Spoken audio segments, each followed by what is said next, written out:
In free practice 1 at Zandvoort, we heard something quite interesting from the McLaren team talking to Daniel Ricciardo. Have a listen to this.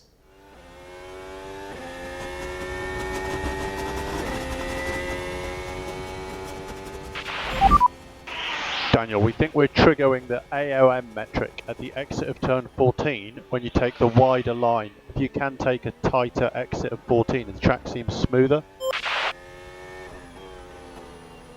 Well, that's a fascinating little message there. AOM, Aerodynamic Oscillation Metric. Craig, this is all to do with the new technical directive, isn't it? This is all to do with porpoising, and you heard that noise at the beginning of that clip. That was the porpoising, the car hitting the ground.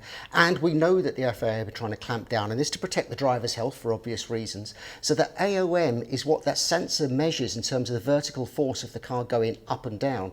Every car has got its own metric, and if the team overstep that metric, then the FIA have the right to step in and change the car in terms of its ride height and setup. So it's important that the teams monitor this themselves. Well, talking about how the teams are monitoring it and the FIA monitoring, I think the best person to speak to is the person in charge of it. And Rosanna Tennant did just that recently, talking to the FIA's Nicholas Tombatsis.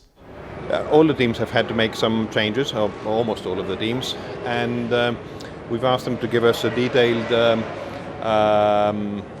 layout of the car, and we have been checking and will be checking the physical cars in relation to their declarations and to what they've sent us.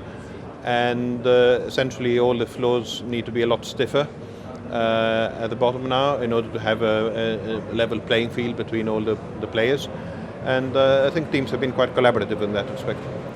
Well, that was absolutely fascinating, Craig, because every single team had too much flexibility in its floor, with perhaps one exception. I mean, what do you take from those comments? Well, that was fascinating because we got to Belgium and there didn't appear to be any big change in the status quo. There didn't appear to be any big announcements on changes. Lots of people said we had to make no changes, but most teams had to make some kind of a change for whatever reason, and we still don't know.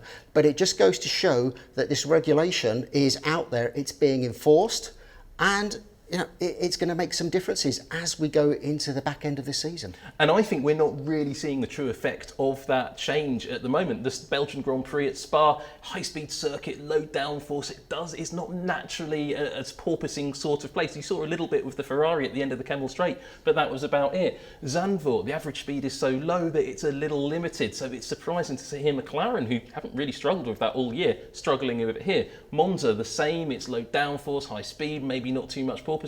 But when we get to Singapore, and particularly Suzuka, with that run from Spoon all the way down to 130R, that's where I think we'll see this come into play. So, all the talk of porpoising, Craig, it's not done with, is it? No, it will continue certainly through the back end of this year. And it may be low level, just stuff like this. I don't think we're ever going to get to the stage where they have to step in with a strong arm and tight control of things, because I think the teams would want them not to have to do that. So just keep an ear out on the radio, both for the comments, but also just that noise you hear as the car starts to porpoise. Well, it's something we're going to be keeping an eye on, the FIA are going to be keeping an eye on, and I suspect you will be at home as well.